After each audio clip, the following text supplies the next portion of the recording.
Violet Eckhart's vision blurred with tears as she clutched the creaking edge of the wagon, the dust from the trail to Wickenburg coating her already parched throat, her future as uncertain as the setting Arizona sun of 1881. The unforgiving summer heat seemed to mirror the cruelty of her circumstances, a motherless daughter of 20 years being transported like cattle to a fate she never imagined would be hers. "Sit still, girl. We'll be there by nightfall," Silas Travers growled from the driver's seat, his weathered face showing no remorse for what he was about to do. The man who had married her mother 3 years ago, before consumption took her to an early grave, had revealed his true nature in the months that followed. A gambler and a drunk, he had squandered what little savings her mother had left, and now he had found a way to settle his debts. Violet's stomach churned at the thought of the arrangement. $200.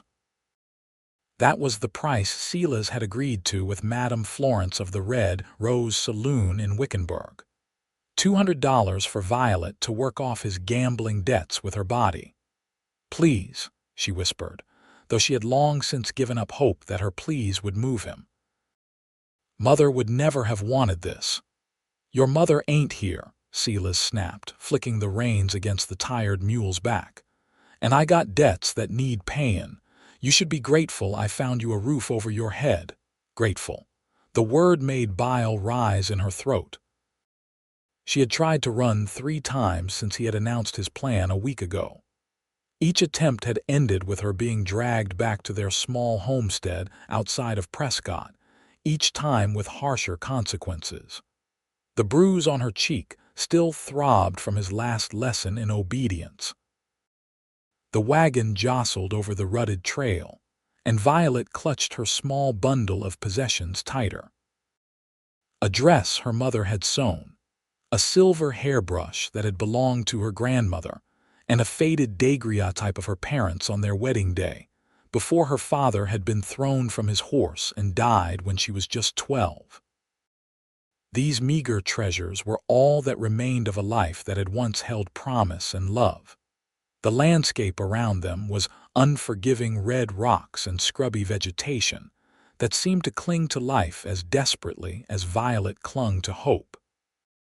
The distant mountains shimmered in the heat, and she found herself wondering if she could survive a run across this harsh terrain. But where would she go? Who would help a penniless young woman with no family to speak of? "Ain't much further now," Silas muttered, more to himself than to her. "Old Florence pays well for fresh girls, especially ones as pretty as you." Violet turned away, unable to bear the calculating look in his eyes. She stared at the trail behind them, watching as the dust settled in their wake, obliterating any trace of their passing. Like her former life, she thought bitterly, soon to be erased as thoroughly as footprints after a desert storm. As the wagon rounded a bend in the trail, Violet caught sight of a lone rider in the distance, approaching from the direction of Wickenburg. She squinted against the sun, making out the silhouette of a man on horseback, moving at a steady pace. Silas noticed the rider too and tensed slightly, his hand moving to the pistol tucked in his belt. Strangers on the trail could mean many things in the Arizona territory, none of them necessarily good. The rider drew closer, and Violet could make out more details.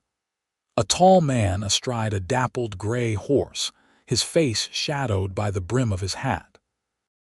A leather vest over a faded blue shirt, well-worn chaps, and a gun belt that marked him as someone comfortable with the hardships of the frontier.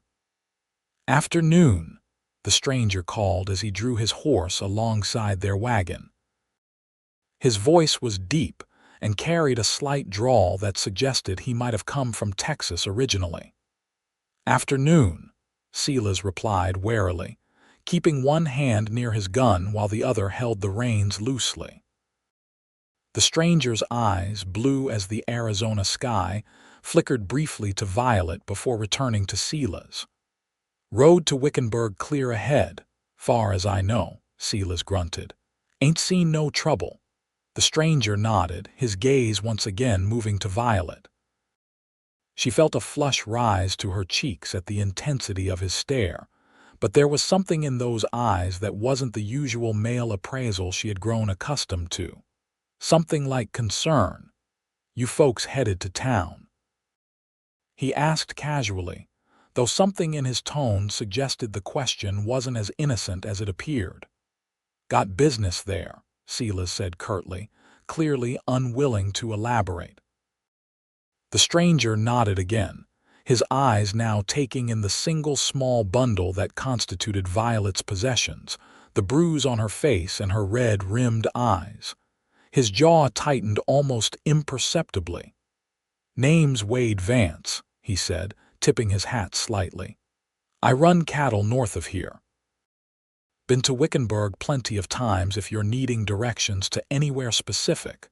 Silas's eyes narrowed. "We know where we're going. Now, if you don't mind, we're burning daylight." Wade didn't move his horse, his steady gaze now fixed firmly on Silas. "Might be I could escort you folks the rest of the way. Trail can get dangerous this time of day. Bandits been known to watch for travelers near sundown." "We don't need an escort," Silas said sharply, his hand now resting openly on his pistol. Violet felt her heart quicken. There was a tension in the air that hadn't been there moments before, a silent communication passing between the two men that she couldn't quite decipher but could certainly feel.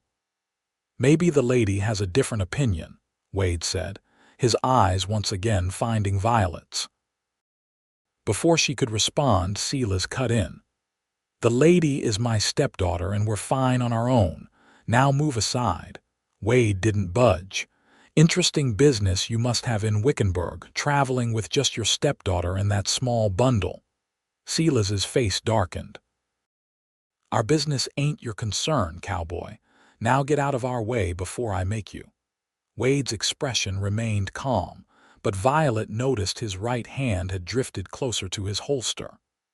"I make it my business when I see a young woman with bruises being taken somewhere against her will." The tension snapped like a dry twig. Silas drew his pistol, but Wade was faster. In a blur of motion, the cowboy's gun was in his hand, aimed steadily at Silas's chest. "I wouldn't," Wade said quietly. Silas froze, his pistol half raised. "This is a family matter," he snarled. "You got no right to interfere." "Miss," Wade said, not taking his eyes off Silas, "are you traveling to Wickenburg of your own free will?" Violet's throat went dry. This was her moment, perhaps her only chance. She glanced at Silas, saw the dangerous glint in his eye, the silent warning. Then she looked at the stranger, this Wade Vance with his steady hand and unwavering gaze. What did she have to lose? "No," she said, her voice barely above a whisper, then stronger. "No, I am not." Wade nodded once, as if he had expected nothing less. "Sir, I'm going to have to ask you to put down that gun." Slowly. Silas's face contorted with rage. "You got no authority here. She's my responsibility until I deliver her to who?" Wade interrupted, his voice hardening. "Who exactly are you delivering this young woman to?" The silence that followed was answer enough. Silas's eyes darted between Wade and Violet, calculating his odds. Then, with a sudden jerk, he swung his pistol toward Wade and fired. The shot went wide, kicking up dust from the trail several feet to Wade's right. Before Silas could aim again, Wade's gun barked once. Silas cried out as the bullet found his shoulder, causing him to drop his weapon and clutch at the wound, blood already seeping between his fingers. "You shot me," he gasped, more in disbelief than pain. "Be grateful I aimed for your shoulder," Wade replied coldly. "Now, one more time, who were you taking her to?" Silas glared at him with undisguised hatred, but something in Wade's expression must have convinced him that further resistance was unwise. "Madam Florence," he muttered. "At the Red Rose." Violet felt shame burn through her at having her intended fate spoken aloud, but Wade's expression showed no judgment, only a tightening of his jaw. "How much?" Wade asked. "What?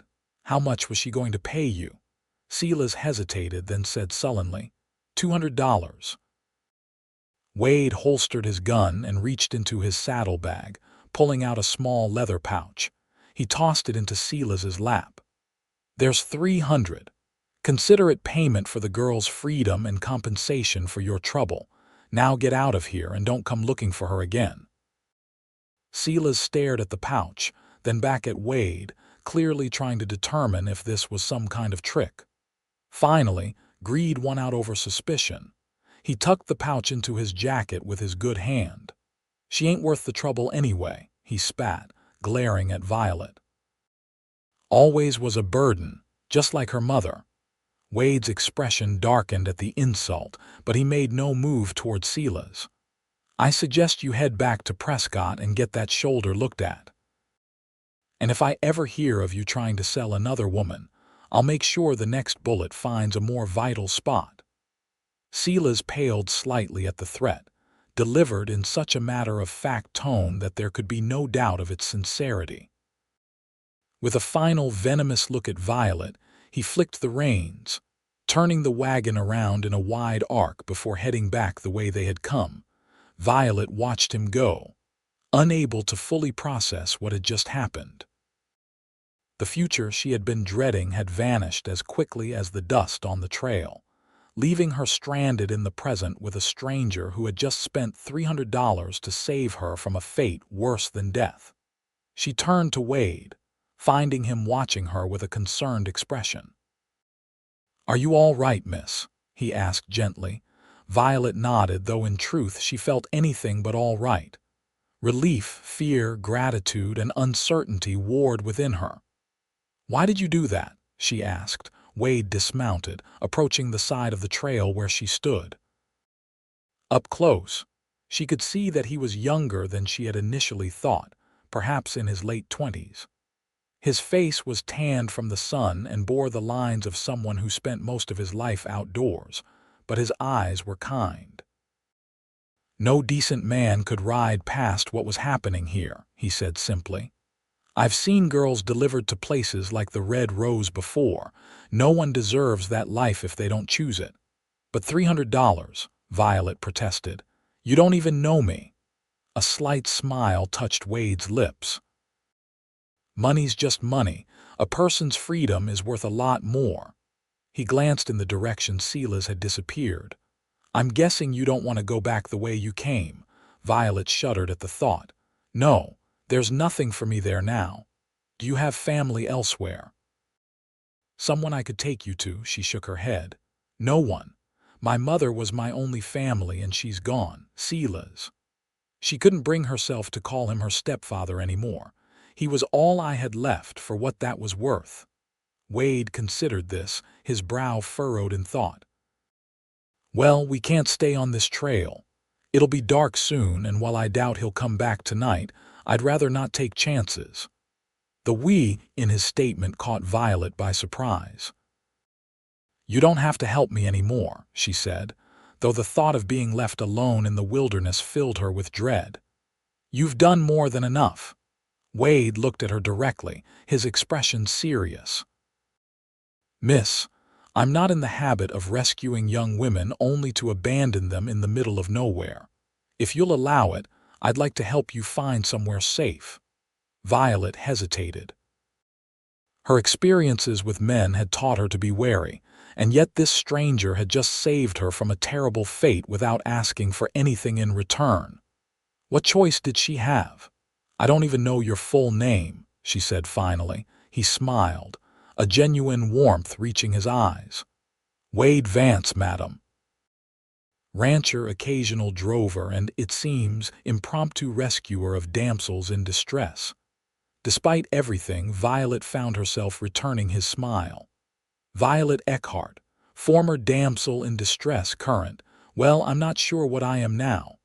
"A free woman," Wade supplied, "and that's a start." He gestured to his horse. "We can ride double to my camp. It's not far, and we can figure out a more permanent solution once you've had some rest and something to eat." Violet glanced at her bundle, still sitting on the wagon that was now disappearing into the distance. "I've lost everything I owned," she realized aloud. Wade followed her gaze. "Material things can be replaced, Miss Eckhart. Your freedom is something far more precious." He extended his hand to her. "What do you say? Will you trust me to get you somewhere safe?" Violet looked at his outstretched hand, then up at his face, searching for any sign of deceit or ulterior motive. She found none, only a steadfast sincerity that seemed as solid as the mountains in the distance. With a deep breath, she placed her hand in his. "Yes, Mr. Vance, I think I will." The ride to Wade's camp took less than an hour, but to Violet, it felt both interminable and over too quickly. Seated behind him on his horse, her arms tentatively placed around his waist for balance, she was acutely aware of his solid presence, the rhythm of his breathing, and the way he occasionally glanced back to make sure she was secure. They rode in companionable silence for much of the journey, each lost in their own thoughts. Violet tried to process the dramatic turn her life had taken in the span of a single hour. That morning, she had awakened with the certainty that by nightfall she would be in a brothel, her life and autonomy stripped away. Now she was riding through the desert with a man she barely knew, heading toward an uncertain but undeniably more hopeful future. The sun was setting when they reached a small clearing nestled between a stand of cottonwoods and a shallow creek.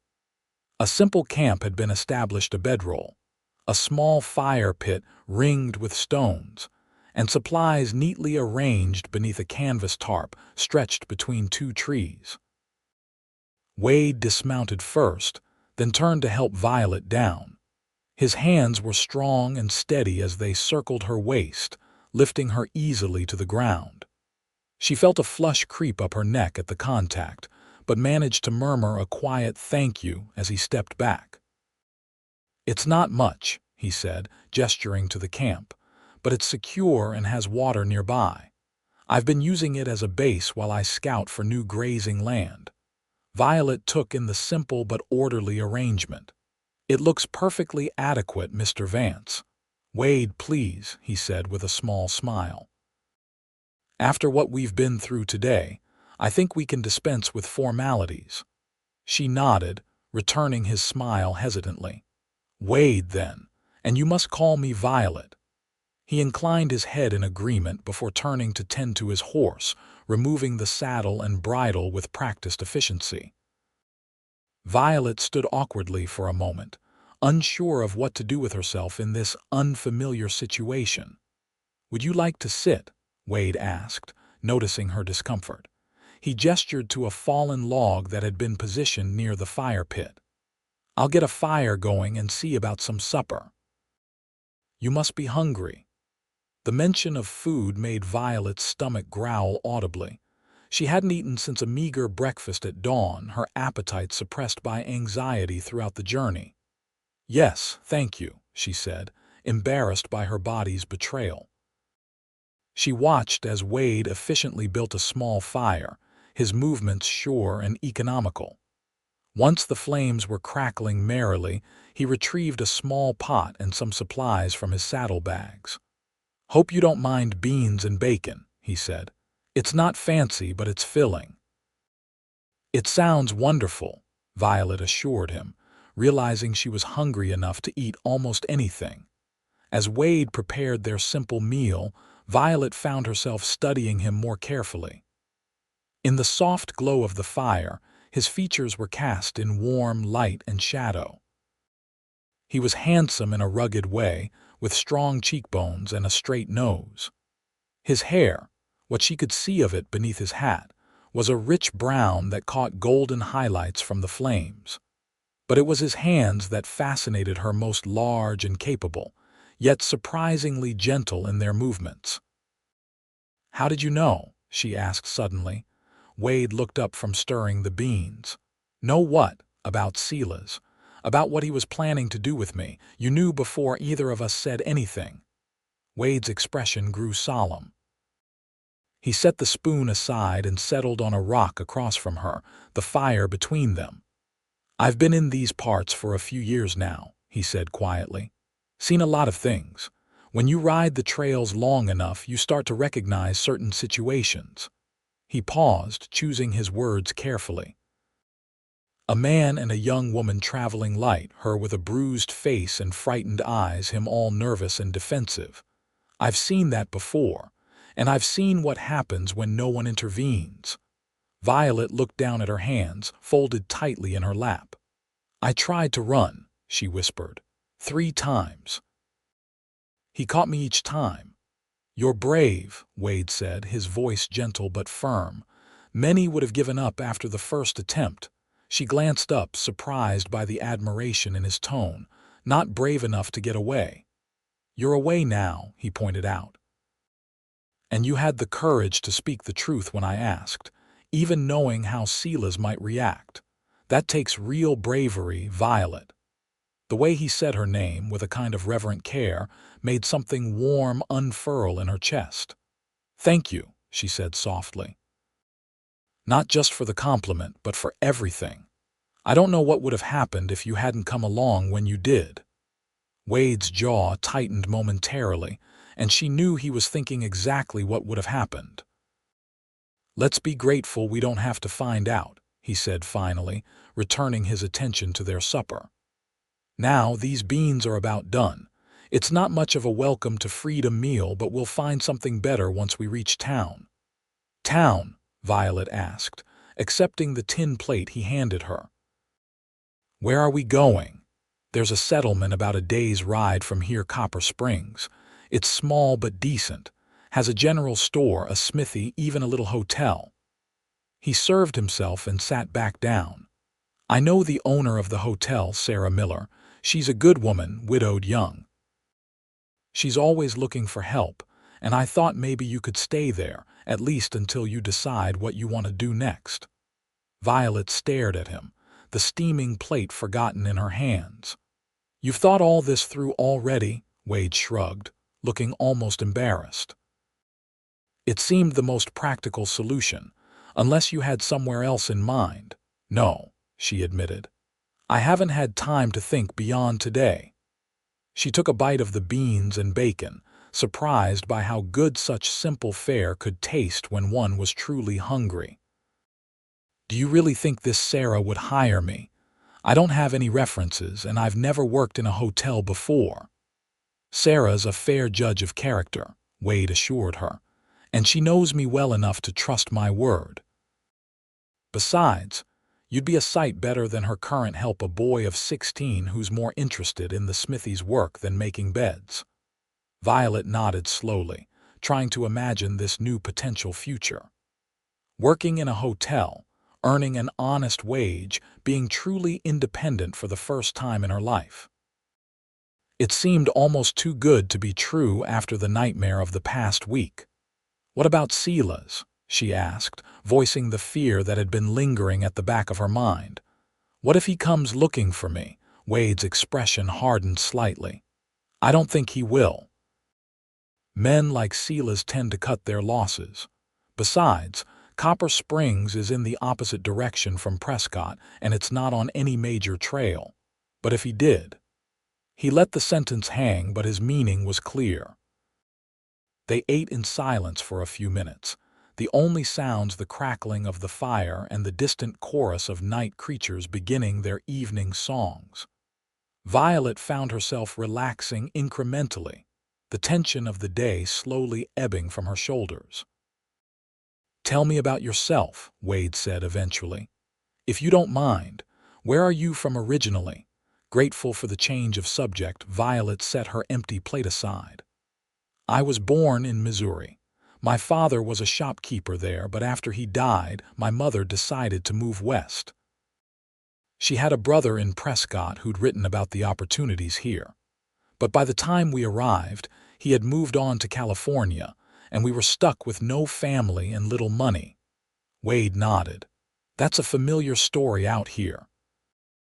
The West is full of people who came looking for something better, only to find new hardships instead.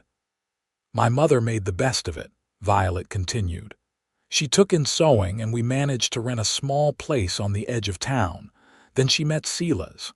She frowned at the memory. He was charming at first, attentive. She was lonely, I think, and she believed him when he promised to take care of us both. And after they married, he showed his true colors, Wade guessed. Violet nodded. It wasn't immediate. But after a few months, he started drinking more, gambling away what little money we had. When my mother fell ill with consumption, he barely seemed to notice. After she died, she trailed off, the painful memories still too fresh. Wade's expression was one of genuine sympathy. I'm sorry, Violet. No one should have to endure what you've been through. She managed a small smile. And now it's your turn. You said you run cattle. I do, he confirmed, seeming relieved at the shift in focus. Not a large operation, not yet anyway. I have a small ranch north of here near the Verd River. Good grazing land, reliable water. Started with just a dozen head 3 years ago, now up to nearly 100. You built it yourself, with these 2 hands, he said, holding them up with a hint of pride. Came out here from Texas after the war with nothing but a good horse, a decent rifle, and more determination than sense, according to some. The war? Violet asked, trying to calculate his age. I was young, Wade admitted. Enlisted at 17, served the last year of it. Saw enough to know I wanted something different for my life afterward. He poked at the fire with a stick, sending sparks dancing upward. Worked as a ranch hand in Texas for a few years, saved every penny I could, then headed west to make my own way. Violet was impressed by his story, by the quiet confidence with which he spoke of building something from nothing. And now you're looking for new grazing land. The herd's growing, he explained. Need more space if I want to keep expanding. That's what brought me this way, scouting potential areas. Didn't expect to find myself in the middle of a rescue mission. He smiled to soften the words. Lucky for me that you did, Violet said quietly. Their eyes met across the fire, and something unspoken passed between them, a recognition, perhaps, of how strangely their paths had crossed and intertwined. For a moment, neither spoke, content to exist in that shared understanding. Finally, Wade cleared his throat and rose to his feet. It's getting late. You should take my bedroll. I'll keep watch for a while just to be safe. Oh, I couldn't take your bed, Violet protested. I'm already imposing enough. It's no imposition, Wade insisted, and I often sleep under the stars anyway. The bedroll is yours tonight, I insist. Seeing that he wouldn't be swayed, Violet nodded her acceptance. Thank you. For everything. Wade just tipped his hat slightly in acknowledgement before moving to collect their plates. Violet watched him go about his evening routine, struck by how surreal it felt to be here, in this peaceful camp, when just hours ago she had been facing a life of degradation and misery. As she settled into the bedroll, the events of the day finally caught up with her. Exhaustion washed over her in waves. And despite the unfamiliar surroundings and the proximity of a man she barely knew, Violet felt safer than she had in months. Her last conscious thought before sleep claimed her was of Wade's steady presence by the fire, a sentinel against the darkness that had so nearly engulfed her life. The morning dawned clear and bright, the early sunlight filtering through the cottonwood leaves to dapple the ground with golden patterns. Violet woke slowly, disoriented at first by the unfamiliar surroundings. The events of the previous day came flooding back, and she sat up quickly, looking around the camp. Wade was already awake, crouched by a small morning fire where a pot of coffee was brewing. He glanced up at her movement and smiled. Good morning. Hope you slept well. Violet pushed back the blanket and smoothed her rumpled dress as best she could, acutely aware of her disheveled appearance. "Better than I expected to," she admitted. "Though I feel guilty for taking your bedroll." Wade waved away her concern. "I dozed well enough. Coffee?" She nodded gratefully, accepting the tin cup he offered. The rich, bitter liquid warmed her hands and revived her spirits. "What time will we leave for Copper Springs?" "Soon as we've had something to eat," Wade replied, pulling a small sack of cornmeal from his provisions. "It's about 6 hours' ride if we keep a steady pace. Should arrive well before sundown." As he mixed the cornmeal with water and a pinch of salt, Violet found herself watching his hands again, confident, capable hands that seemed to speak of a life lived honestly and well. Such a contrast to Silas's perpetually restless fingers, always fidgeting with cards or reaching for a bottle. "I realized last night that I don't know what to do with myself now," she confessed after a moment. "All my life, there's been someone telling me where to go, what to do. First my parents, then just my mother, then Silas. Even yesterday you made the decision to take me away. I'm not complaining," she added quickly, seeing his expression. I've never had to decide my own future before." Wade nodded thoughtfully as he poured the cornmeal mixture into a small cast iron skillet. "That's a heavy realization," he said. "But also a liberating one, don't you think? Your life is yours now to shape however you choose." "It's terrifying," Violet admitted. "What if I make the wrong choices?" "We all make wrong choices sometimes," Wade said with a wry smile. "The trick is learning from them and making better ones the next time around." He flipped the cornbread in the skillet with practiced ease. "And you don't have to figure it all out at once. Start with today, then tomorrow. The rest will come." His pragmatic approach was oddly comforting. Violet sipped her coffee, letting his words settle in her mind. "Today I go to Copper Springs," she said, testing the idea. "Tomorrow perhaps I speak to this Sarah about work." "There you go," Wade said approvingly. "One step at a time." They shared a simple breakfast of cornbread and the last of Wade's bacon, then broke camp efficiently. Wade showed Violet how to roll up the bedding and secure it to the saddle, treating her not as a helpless girl, but as a capable partner in their journey. It was a small thing, but it made her stand a little taller.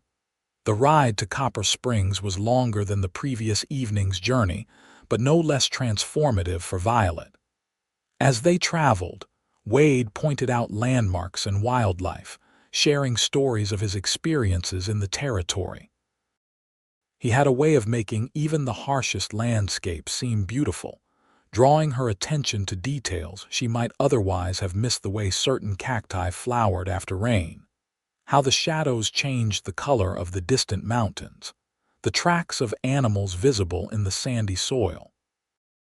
They stopped briefly at midday to rest the horse and eat a light meal of jerky and dried fruit.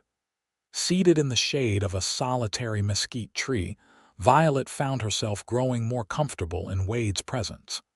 There was an ease about him that invited confidence without demanding it. "May I ask you something personal?" she ventured as they prepared to resume their journey. Wade looked up from adjusting the saddle. "Of course. Why aren't you married? A man with his own ranch, clearly doing well enough. I would think there would be plenty of women interested in such a match." A flicker of something, perhaps sadness, perhaps simply resignation, crossed his face. "I was engaged once back in Texas. Her name was Caroline. We had plans to start a ranch together, but she took fever the winter before our wedding. Didn't survive it." Violet's heart ached for him. "I'm so sorry." Wade nodded his acknowledgement of her sympathy. "After that, I needed a fresh start, came west, built my place. Been focused on that ever since." He secured the final strap on the saddle. "What about you? 20 years old and not married, that's unusual in these parts." Violet shrugged slightly. "There were suitors, but my mother was protective. After she married Silas and saw his true nature, she warned me to be cautious about men's intentions, and then she fell ill and caring for her became my whole life." She paused, remembering. There was one young man, a clerk at the general store. He was kind, wrote me poetry, but Silas chased him off after my mother died, said no one was good enough for his stepdaughter. Her mouth twisted bitterly. Now I understand why. He was saving me for a different fate. Wade's expression darkened momentarily, but he mastered it quickly. Well, that fate's been averted, and now you're free to consider suitors or not as you choose. They mounted again, Violet settling behind Wade with more confidence than the day before. As the horse picked its way along the trail, she found her thoughts returning to their conversation. Freedom to choose was both exhilarating and daunting. What would she choose, if truly given the opportunity to shape her own destiny? The terrain gradually changed as they traveled, the stark desert giving way to more varied landscape with scattered juniper and piñon pine. By late afternoon, Violet caught her first glimpse of Copper Springs, in the distance a collection of buildings nestled in a small valley, with mountains rising beyond. "There it is," Wade said, pointing. "Not much to look at compared to Prescott, but it's a good community. Honest people, for the most part." As they drew closer, Violet could make out more details. A main street with perhaps a dozen buildings on each side, a small church with a wooden steeple, corrals and outbuildings scattered around the periphery. Smoke rose from several chimneys, and she could see people moving about their business, a scene of ordinary life that suddenly seemed extraordinary to her after the tumult of recent days. "The hotel is there," Wade said, indicating a two-story structure near the center of town. "Mrs.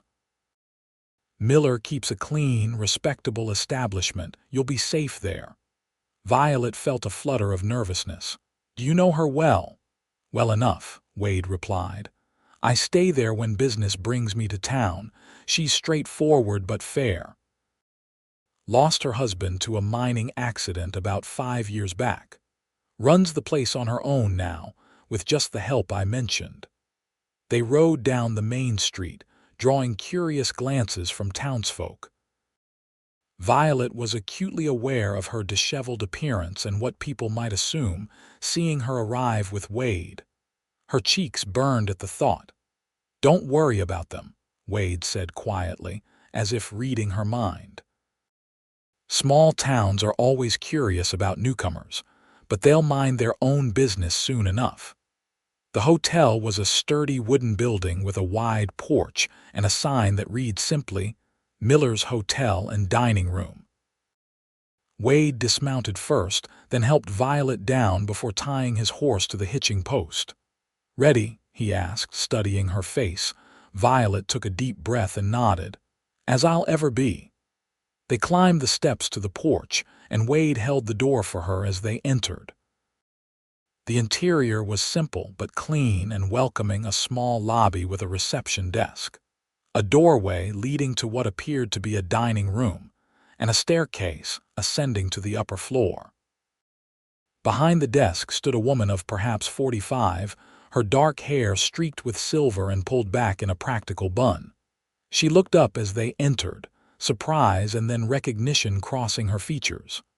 "Wade Vance," she said, her voice warm. "Didn't expect to see you back so soon." "Last visit was just 2 weeks ago, wasn't it?" "It was, Mrs. Miller," Wade confirmed, removing his hat as he approached the desk. "Circumstances brought me this way again." He glanced at Violet, then back to the older woman. "I was hoping I might have a word with you in private, Mrs." Miller's sharp eyes took in Violet's appearance, noting the bruise on her cheek and her travel-worn clothing. Something like understanding flickered in her gaze. "Of course," she said. "Miss, would you care to take a seat there by the window while Mr. Vance and I step into the dining room for a moment?" Violet nodded, grateful for the woman's tact. She settled into the indicated chair while Wade and Mrs. Miller disappeared through the doorway. Through the partially open door, she could hear the low murmur of their voices but couldn't make out the words. She found herself holding her breath, her future hanging on whatever Wade was telling the hotel proprietress. After what seemed an eternity but was probably no more than 5 minutes, the door opened again. Mrs. Miller emerged first, her expression thoughtful as she approached Violet. Wade hung back, watching. "Miss Eckhart," Mrs. Miller said, sitting in the chair opposite her. "Wade has explained some of your situation. I want you to know that you're welcome here for as long as you need a place to stay." Relief washed over Violet. "Thank you," she managed. "I promise I won't be a burden. I can work, earn my keep." Mrs. Miller nodded. "Wade mentioned that. As it happens, I do need help. My current boy is more trouble than he's worth most days. Can you make beds, serve tables, keep simple accounts?" "I can make beds and serve tables," Violet said honestly. "And I'm quick to learn. My father taught me basic bookkeeping in his store before he died." "Good enough for me," Mrs. Miller said decisively. "Room and board plus $2 a week to start. If you prove as capable as Wade seems to think, we can discuss an increase after a month." It was more than Violet had dared hope for. "Thank you, Mrs. Miller, I accept." The older woman stood, a hint of a smile softening her features. "Sarah, please. If we're to work together, we might as well use our given names." She glanced at Wade. "I'll have a room prepared for Miss Eckhart. Will you be staying as well?" Wade shifted slightly, looking somewhat uncomfortable. "Just for tonight. I need to continue my business tomorrow." Violet felt an unexpected pang of disappointment at his words. Of course, he would be leaving. He had his own life, his own responsibilities. She had no claim on him beyond the extraordinary kindness he had already shown. "I'll prepare rooms for you both then," Sarah said. "And perhaps you'd both care to clean up before dinner. It'll be served in an hour." She turned to Violet. "Come with me, dear. I'll show you to your room and find you something suitable to wear. We appear to be of a similar build, though I'm a bit broader in the shoulder." As Sarah led her toward the stairs, Violet glanced back at Wade. He gave her an encouraging nod, and she felt a surge of gratitude tinged with something else she couldn't quite name. Then Sarah was ushering her up the stairs, and the moment was gone. The room Sarah provided was small but immaculate, with a narrow bed, a washstand, a small chest of drawers, and a window overlooking the main street. To Violet, accustomed to sharing cramped quarters with her mother and then Silas, it seemed luxurious in its privacy. "The bathroom is at the end of the hall," Sarah explained. "There's hot water if you'd like to bathe. I'll bring you some clean clothes and leave them on the bed." Left alone, Violet sank onto the edge of the bed, overwhelmed by the rapid changes in her circumstances. Yesterday morning, she had awakened expecting to end the day in a brothel. Now she sat in a clean hotel room with the promise of honest work and a safe place to stay. The contrast was so stark it was almost dizzying. After allowing herself a moment to absorb it all, she rose and went to the mirror above the washstand. The face that looked back at her was familiar, yet somehow changed. The bruise on her cheek was fading to a yellowish green, and her eyes, though tired, held a clarity she hadn't seen in them for some time. She was still Violet Eckhart, but perhaps a different version of herself was emerging, one who made her own choices and determined her own fate. With that thought buoying her spirits, she gathered the washing things Sarah had provided and made her way to the bathroom. The hot water was a luxury she hadn't enjoyed in months, and she scrubbed away the dust of the trail, and it seemed, some of the fear and uncertainty as well. By the time she returned to her room, wrapped in a borrowed robe, Sarah had left a simple but well-made blue dress on the bed, along with undergarments, stockings, and even a pair of modest shoes. Violet dressed carefully, marveling at how different she felt in clean clothes that actually fit properly.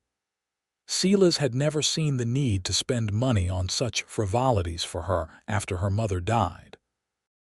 When she descended to the dining room an hour later, she found it occupied by several guests as well as Wade, who was seated at a table near the back. He rose as she entered, his eyes widening slightly as he took in her transformed appearance.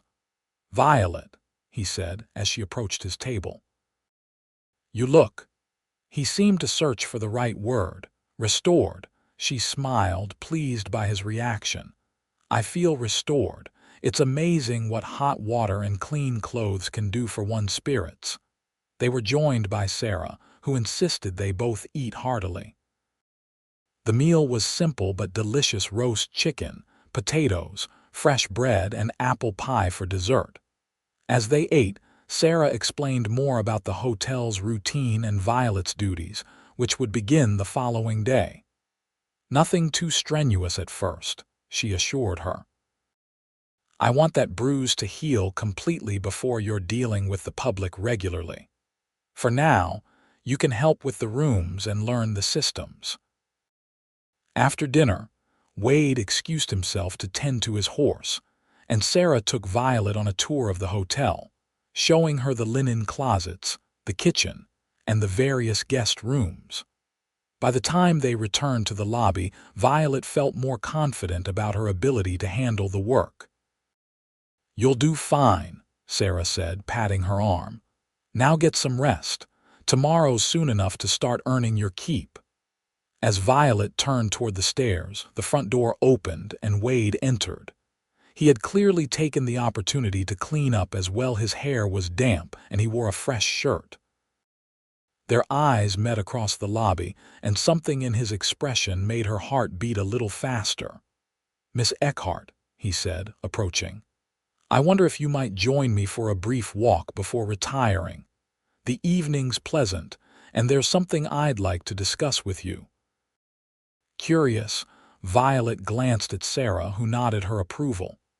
"Don't stay out too late," the older woman said, "and stay on the main street where there are people about. This is a decent town, but it's still the frontier." Outside, the evening air was indeed pleasant, with a slight breeze carrying the scent of sage and wood smoke. The main street was illuminated by lamps from shop windows, and the occasional lantern hung outside establishments still open for business. A few people nodded greetings as Wade and Violet walked slowly along the boardwalk. "What did you want to discuss?" Violet asked after they had gone a short distance. Wade seemed to be choosing his words carefully. "I wanted to make sure you're truly comfortable with the arrangement with Mrs. Miller. You accepted quickly, and I would understand if you felt you had no other option." Violet was touched by his concern. "I am comfortable with it," she assured him. "Sarah seems fair and kind, and the work is something I can do well. It's more than I could have hoped for, truly." Wade nodded, relieved. "Good. I also wanted to let you know that I've spoken to the sheriff, just as a precaution. I described Silas and explained that he might be a threat to you. Sheriff Tanner is a good man. He'll keep an eye out." "You think of everything," Violet said, genuinely impressed by his thoroughness. "Not everything," Wade admitted with a slight smile, "but I try to be practical." He paused, looking out at the darkening mountains beyond the town. "I'll be leaving tomorrow, as I mentioned. Need to continue my survey of the grazing lands north of here, but I wanted you to know that I'll be back through Copper Springs in about 3 weeks. "Oh," Violet said, surprised by the flutter of anticipation the news caused. "Well, I'll be here, I suppose." "I hope so," Wade said quietly. "I'd like to check on how you're settling in, if that's all right." Their eyes met in the soft light of a nearby shop window, and Violet felt that same unnameable something pass between them, a connection that seemed to transcend their brief acquaintance. "I'd like that," she said finally. They turned and began walking back toward the hotel, each lost in their own thoughts. As they reached the porch, Wade cleared his throat. "There's one more thing," he said. "I know you lost your possessions when Silas drove off. I've taken the liberty of arranging with Mrs. Miller for you to select a few necessities from the general store tomorrow, on my account." Violet started to protest, but he held up a hand. "Please, let me do this. You can repay me when you've saved enough from your wages if your pride demands it. But you shouldn't have to start your new life with nothing." The kindness of the gesture brought unexpected tears to Violet's eyes. "Why are you doing all this for me?" she asked softly. "You've already done more than most would." Wade was quiet for a moment, his expression thoughtful in the lamplight. "I believe we're put in each other's paths for a reason, Violet," he said finally. "Yesterday, I was in the right place at the right time to help you. Maybe that's all it was meant to be, but it feels—" He hesitated. "It feels like something more. Like a beginning rather than just a chance encounter." His words resonated with her own feelings, that inexplicable sense that their meeting had been somehow fated, that it held significance beyond the immediate circumstances. "I hope you're right," she said, her voice barely above a whisper. They stood there for a moment longer, the night settling around them like a blanket, full of possibility and unspoken thoughts. Then Wade smiled, a gentle expression that reached his eyes and warmed them. "Good night, Violet Eckhart," he said softly. "Sleep well. Tomorrow's the first day of your new life."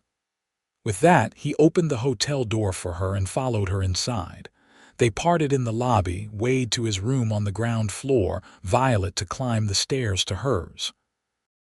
As she prepared for bed in her small, clean room, Violet found herself replaying their conversation, analyzing every word, every look. It was foolish, she knew, to read too much into his kindness. Wade Vance was simply a decent man who had done the right thing when confronted with her plight. That he planned to return to check on her was merely an extension of that decency, not an indication of any deeper interest. And yet, as she drifted toward sleep, Violet allowed herself to hope. Hope that perhaps Wade had been right, that their meeting was indeed a beginning, rather than merely a chance intersection of their separate journeys. Hope that, when he returned in 3 weeks, she might have proven herself worthy of more than just his compassion. With that thought warming her heart, Violet fell into the most peaceful sleep she had known in months, her dreams untainted by fear for the first time since her mother's death.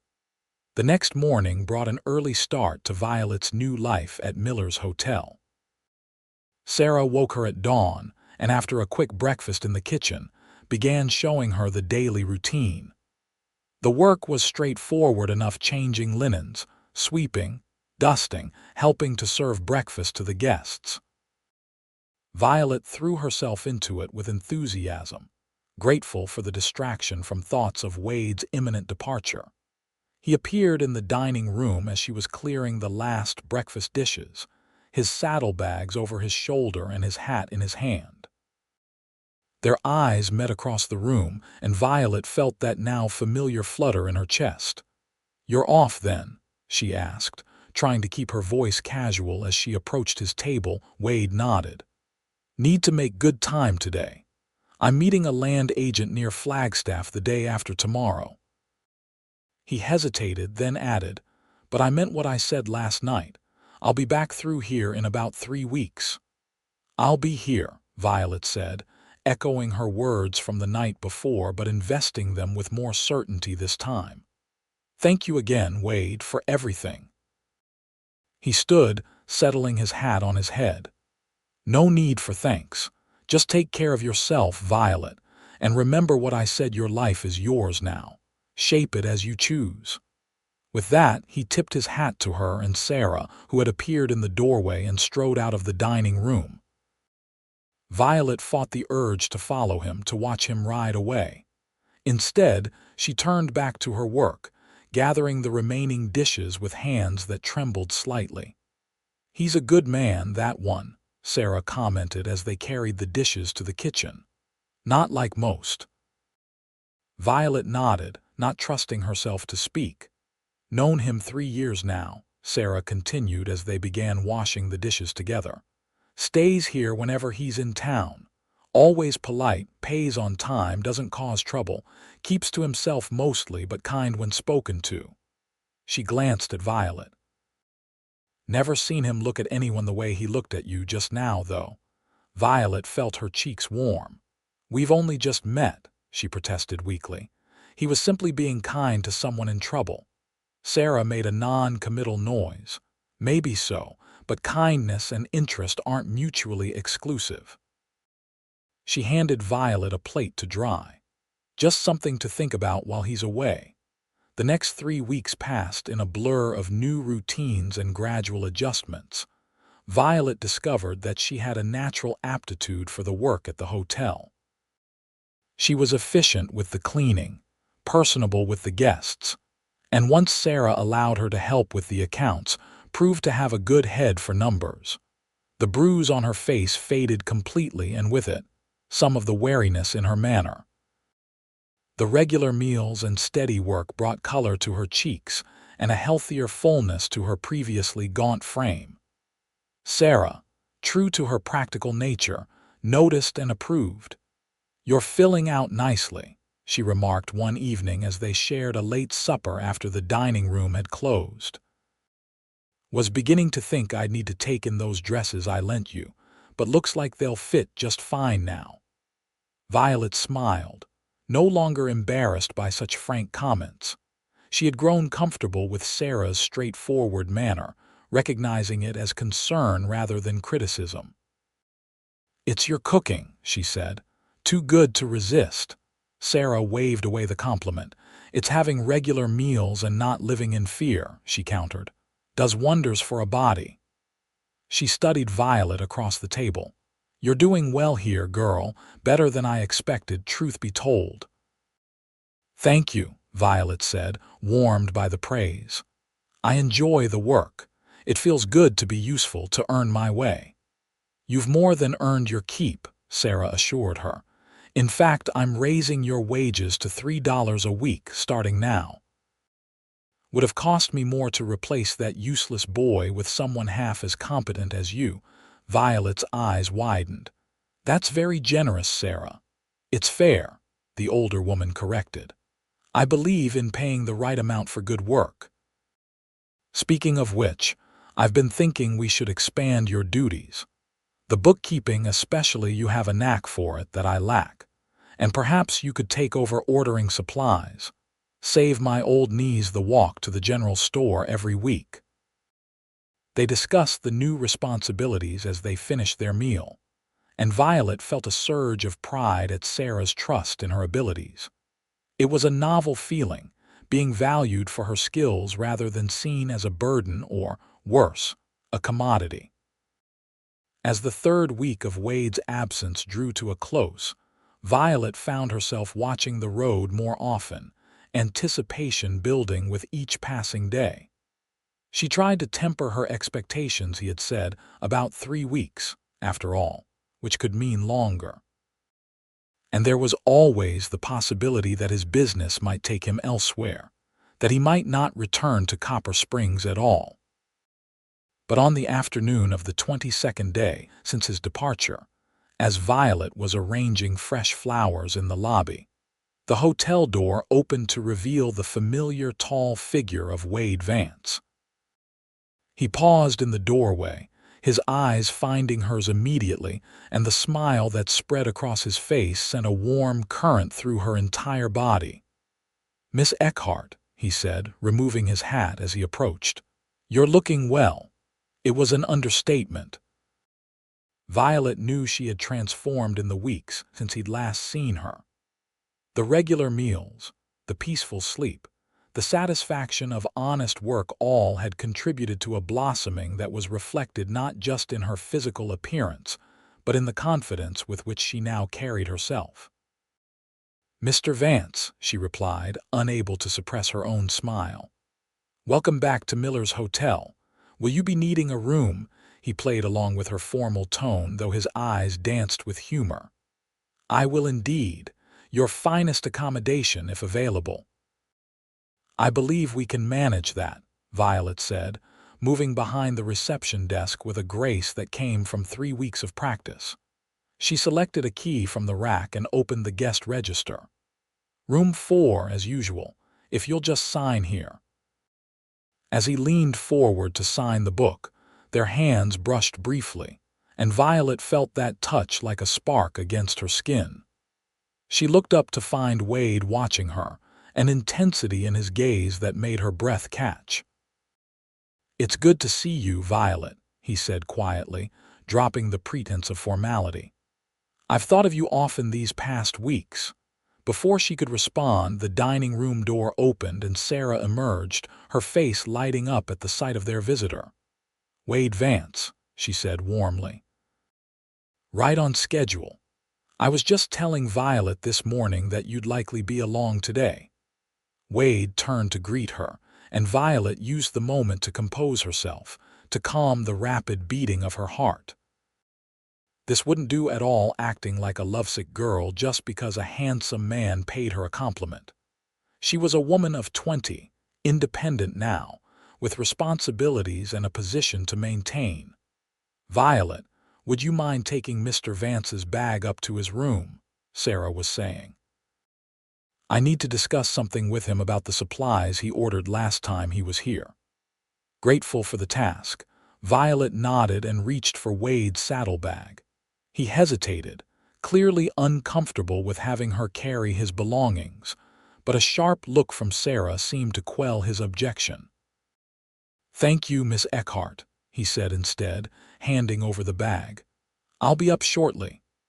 Violet carried the bag up to room 4, one of the larger guest rooms at the front of the hotel. She opened the curtains to let in the afternoon light, checked that there was fresh water in the pitcher, and straightened the already immaculate coverlet on the bed.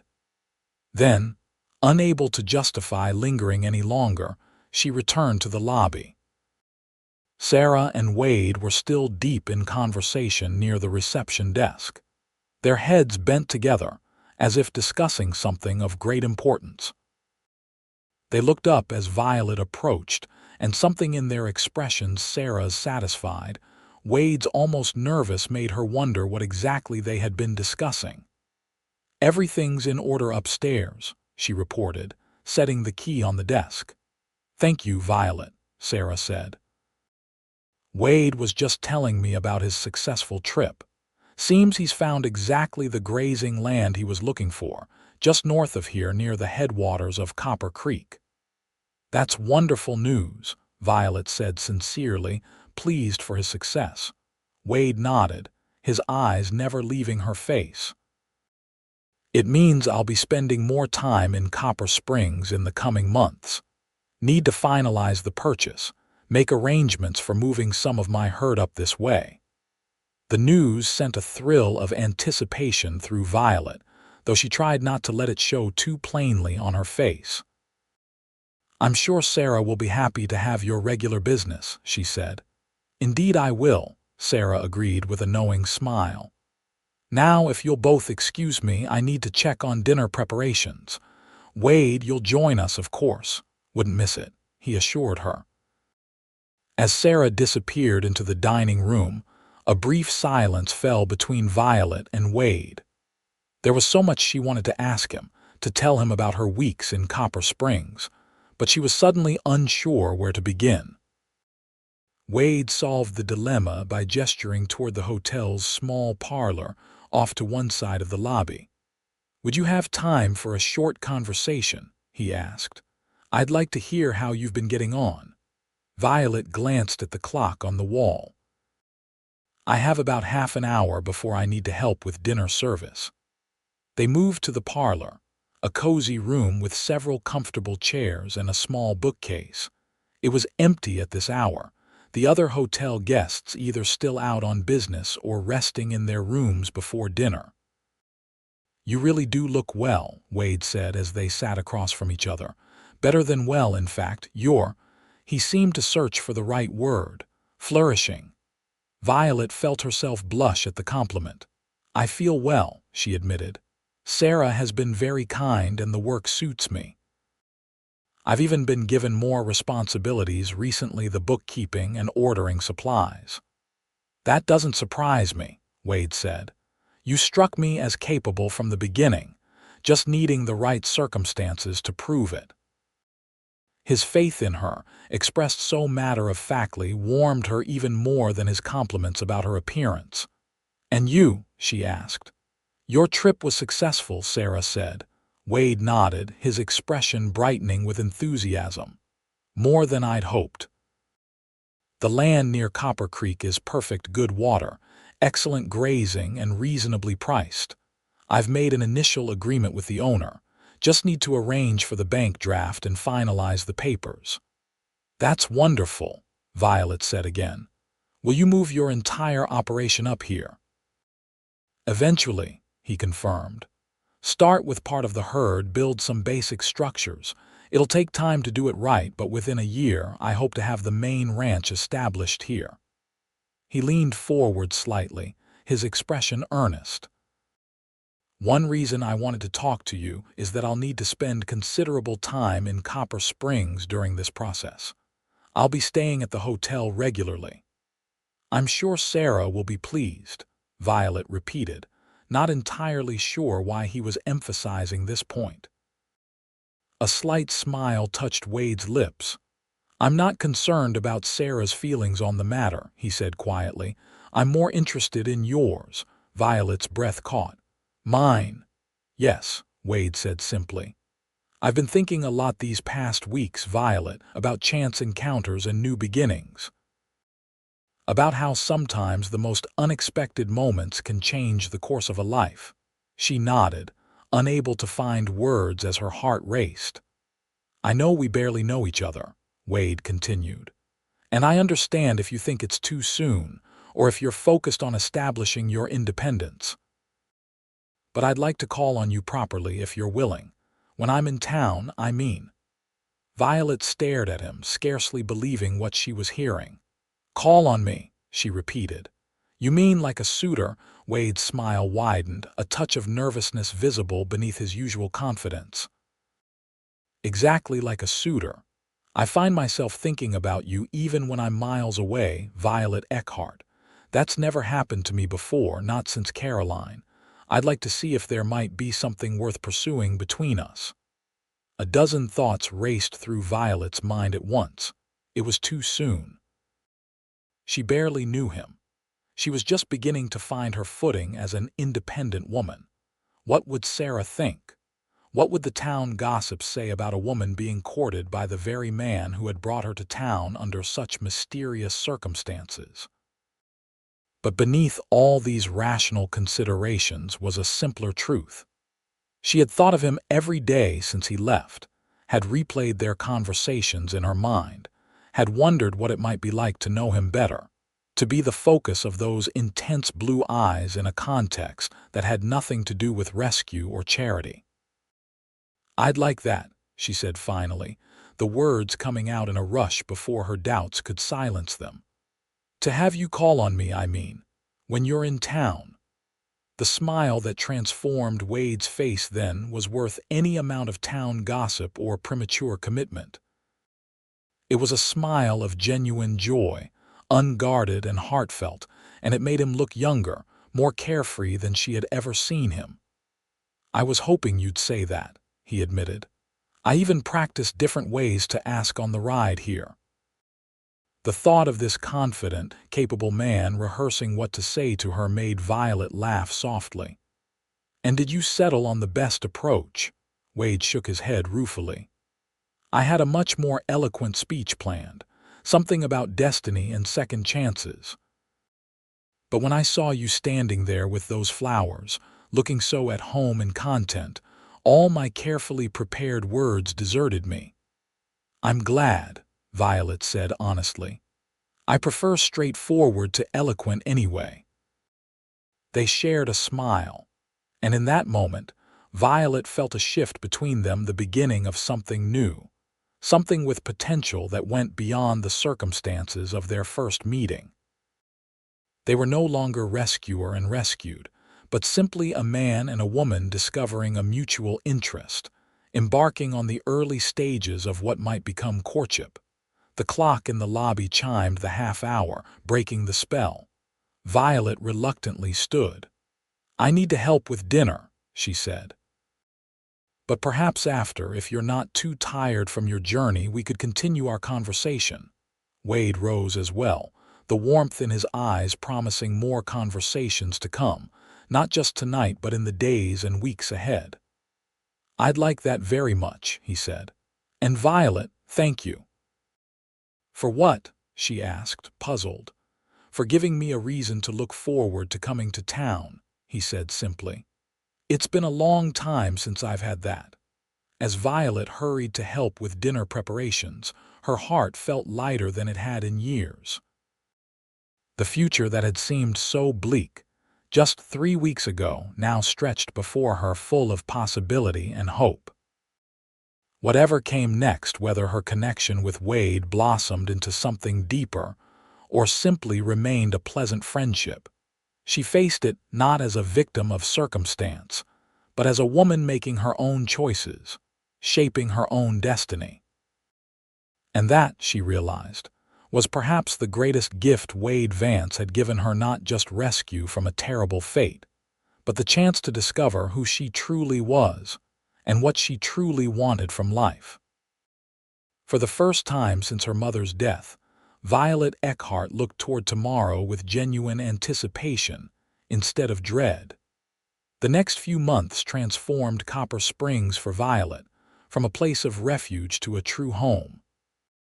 As summer gave way to autumn, she settled more deeply into her role at the hotel, taking on additional responsibilities with a confidence that grew each day.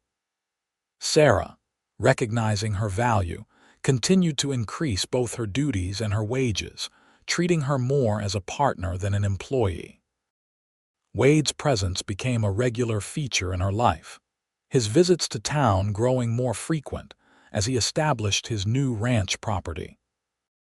True to his word, he courted her, properly taking her for walks through town, bringing her small gifts when he returned from trips to larger settlements, and always treating her with a respect that made her feel valued in a way she had never experienced before.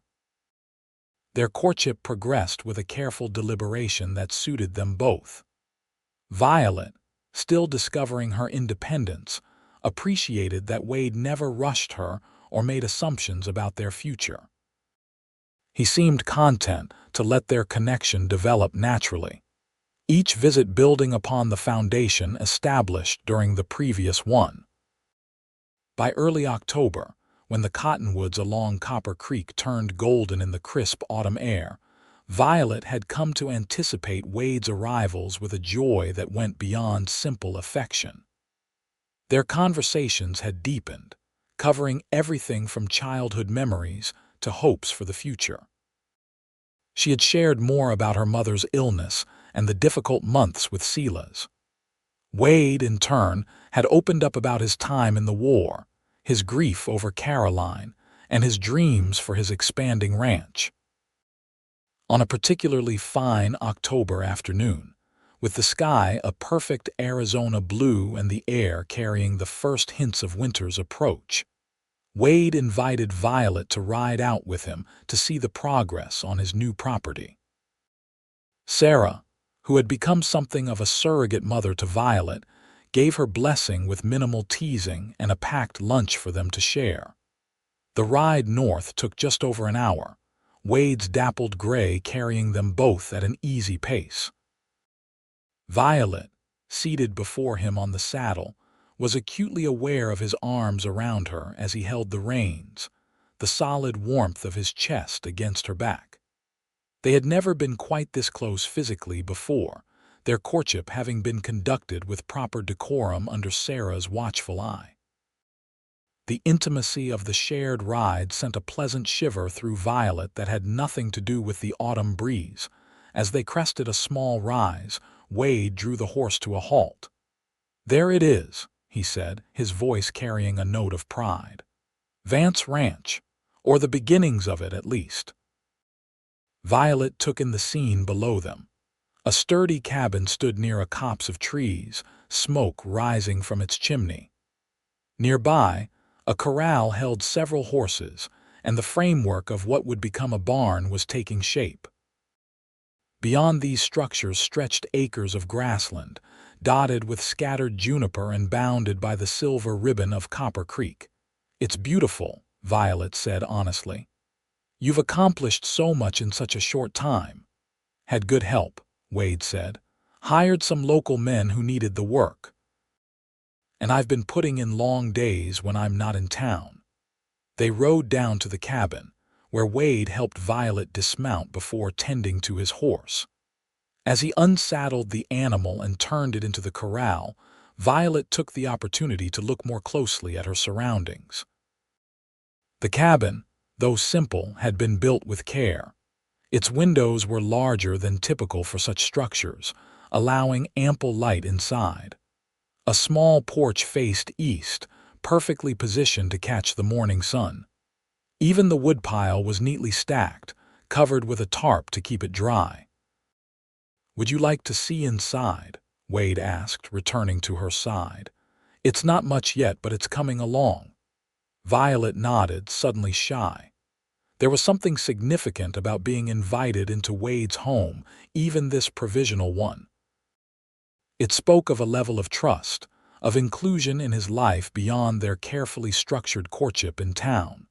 The interior of the cabin was spare but thoughtfully arranged. A stone fireplace dominated one wall, its flames crackling cheerfully. A table and chairs stood nearby, clearly handcrafted.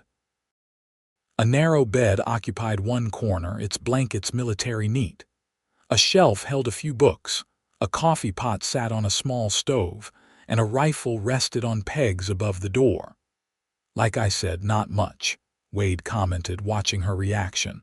"But it'll do until I can build something more substantial." "It's perfect," Violet said, meaning it. The cabin embodied Wade himself, practical, straightforward, without pretension but built with care and attention to detail. They shared the lunch Sarah had packed, sitting at the table by the fire. The simple meal of bread, cheese, and dried fruit tasted better somehow in these surroundings.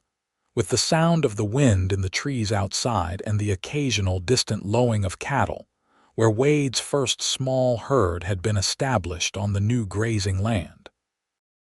"I've been thinking," Wade said as they finished eating, "about the future, this place, what I want to build here." Violet nodded, sensing something important in his tone. "It's going to be wonderful," she said. "You have a good eye for land." Wade smiled slightly. "It's not just the land I'm thinking about." He hesitated, then continued. "A ranch needs more than just cattle and buildings, Violet. It needs a home at its heart. A real home." Violet's breath caught as she understood the direction of his thoughts. "Wade," he held up a hand, his expression earnest. "Please, let me say this while I have the courage. I know it hasn't been long, just a few months since we met, since you came to Copper Springs. I understand if you think it's too soon, or if you're not ready. But I've never been more certain of anything in my life." He reached across the table and took her hand in his. "I love you, Violet Eckhart. I think I started falling in love with you that very first day on the trail, when you had the courage to speak the truth despite the danger. I've come to know you better these past months, and my feelings have only grown stronger." Violet's heart pounded in her chest, joy and fear and anticipation all mingling together. "I love you too," she whispered, the words escaping before she could consider them, the simple truth of her feelings impossible to deny in this moment. Wade's face lit up with such happiness that any lingering doubts Violet might have had were swept away. "Then, would you consider becoming my wife?" he asked. "Not immediately. I know you value your independence, and I want you to be absolutely certain. But someday, when you're ready, would you make this place a true home with me?" Tears pricked at Violet's eyes, but they were tears of joy rather than sadness. "Yes," she said, squeezing his hand tightly. Yes, I would. Wade's smile was radiant as he stood, drawing her to her feet and into his arms. You've made me the happiest man in the Arizona Territory, he said softly, his face close to hers. And then he was kissing her, his lips gentle but insistent against hers. Violet had been kissed before, awkward, fumbling kisses from the store clerk who had courted her briefly, but never like this. This was a kiss that spoke of devotion and promise, of a future being forged between them with each passing moment. When they finally drew apart, both breathless, Wade rested his forehead against hers. I should take you back to town, he said reluctantly. Sarah will worry if we're gone too long. Violet nodded, though she was loath to leave this perfect moment, this place where their future together had just been pledged. We should tell her first, she suggested. About our engagement, she's been like family to me. Of course, Wade agreed, though I suspect she won't be surprised. She's had a knowing look in her eye these past weeks whenever I've come calling.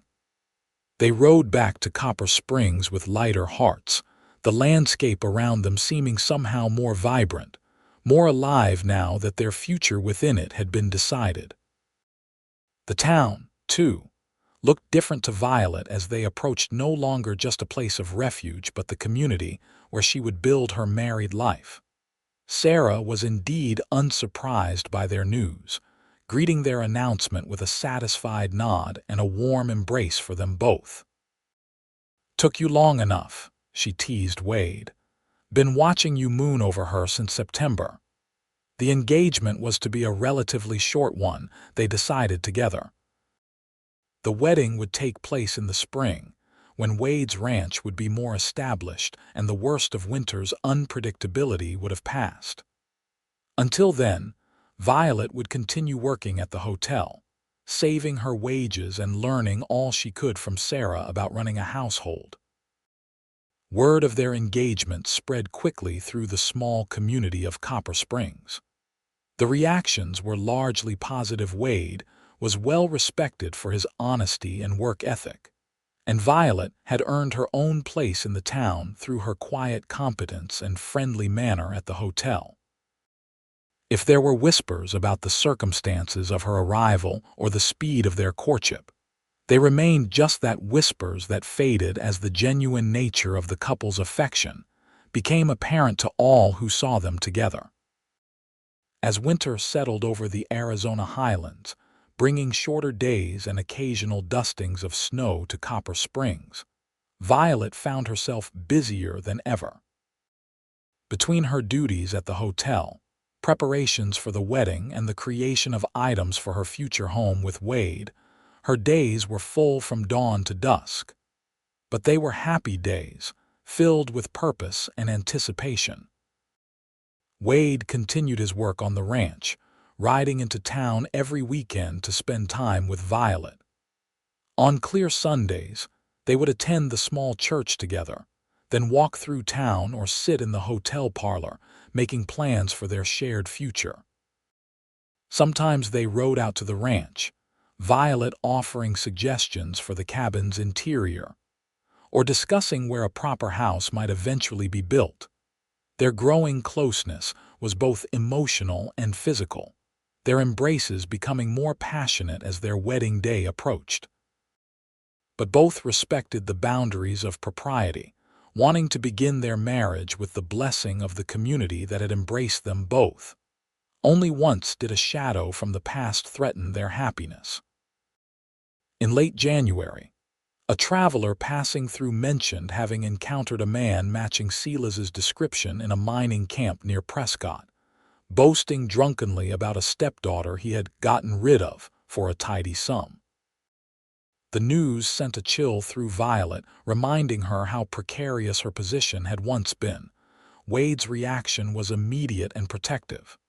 "He won't find you," he assured her that night as they sat alone in the hotel parlor. "And if he did, he would have me to deal with. You're safe now, Violet. I promise you that."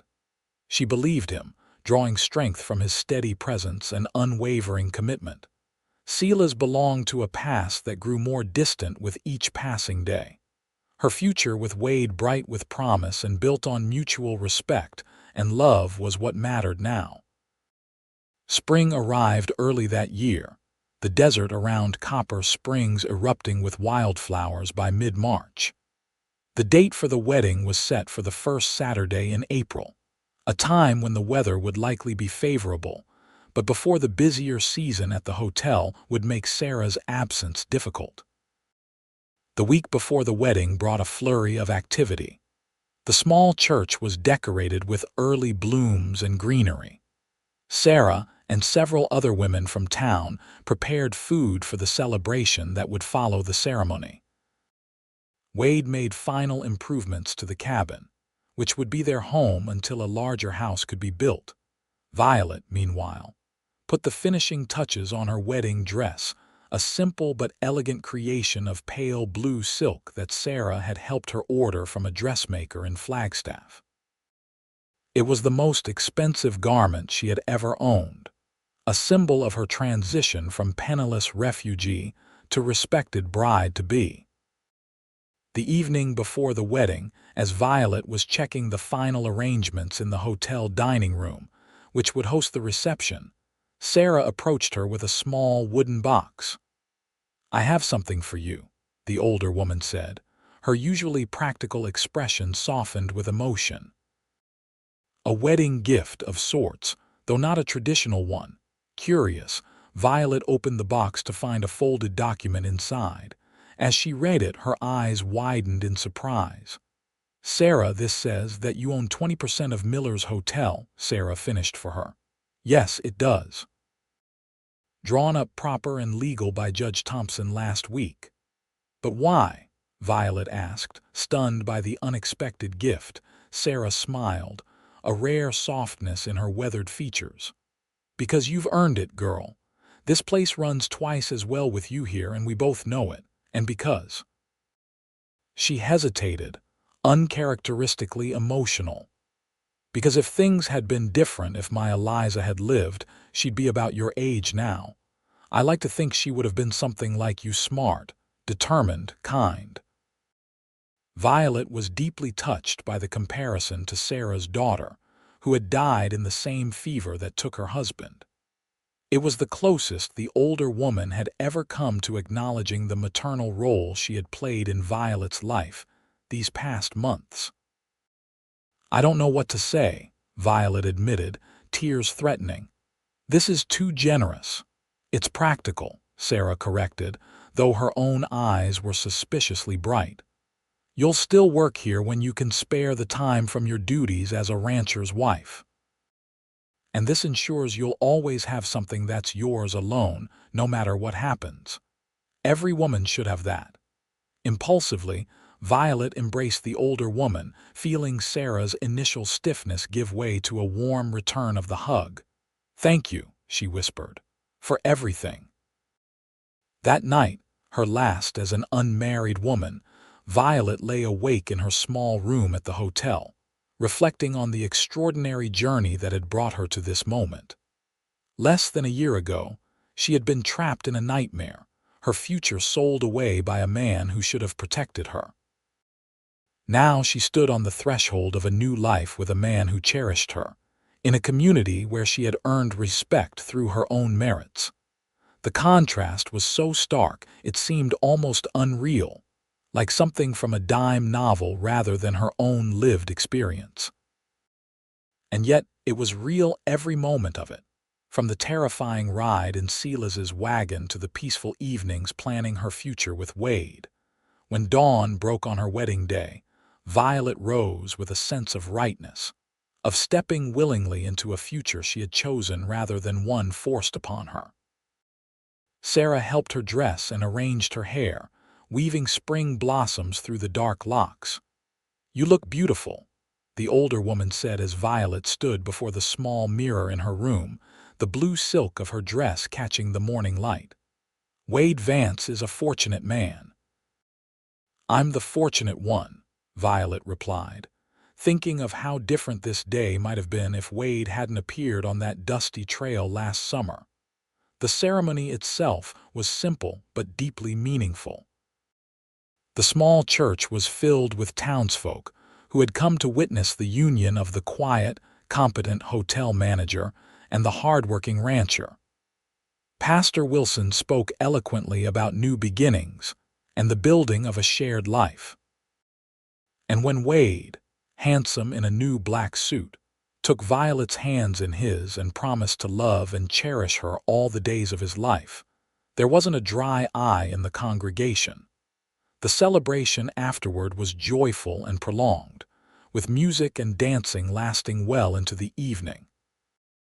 Finally, as the stars appeared in the clear spring sky, Wade and Violet took their leave, riding together toward their cabin and the beginning of their married life. The interior of the cabin had been transformed in Violet's absence. Fresh curtains hung at the windows, a colorful quilt covered the bed, and vases of spring flowers stood on every available surface. A fire crackled in the hearth, casting a warm, golden light over everything. "Welcome home, Mrs. Vance," Wade said softly as he carried her over the threshold, an old custom he had insisted on observing. Violet's heart swelled with happiness as he set her gently on her feet. "It's perfect," she said, taking in the simple but comfortable space that would be their home. All of it. As Wade drew her into his arms, his kiss filled with promise and devotion, Violet knew with absolute certainty that she had found where she belonged. Not just in this cabin or on this land, but in the life she and Wade would build together, a life founded on respect and love rather than fear and obligation. In the years that followed, that certainty never wavered.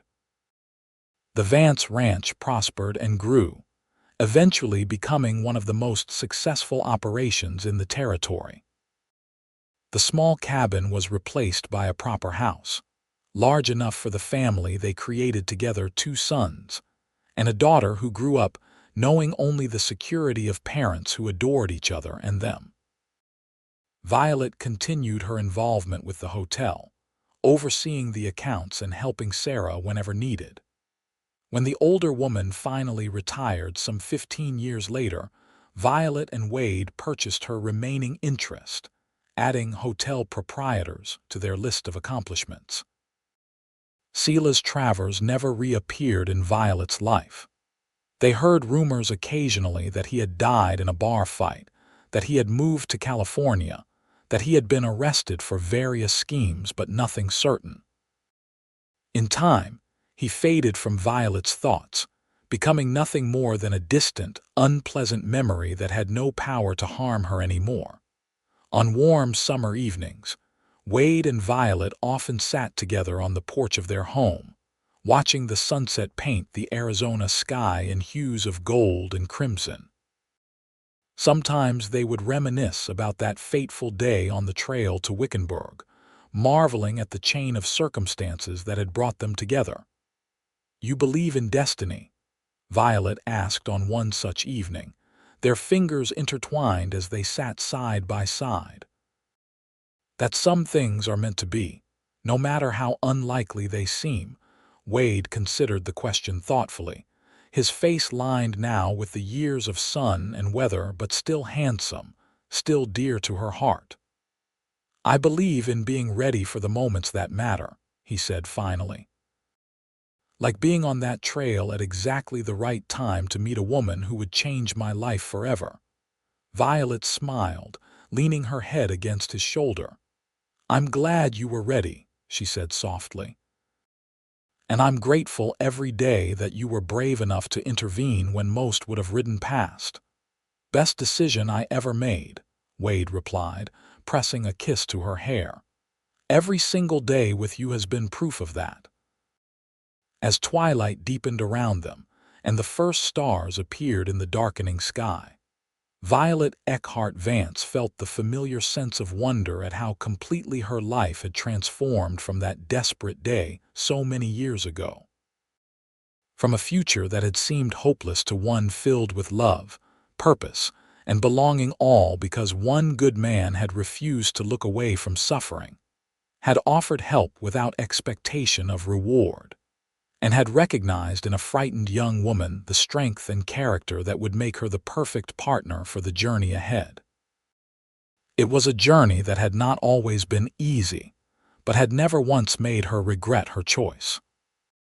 And as Wade's arm tightened around her shoulders, drawing her closer in the gathering darkness, Violet knew with the certainty of years lived in love that she was exactly where she was meant to be, home, in every sense of the word, now and for all the days to come.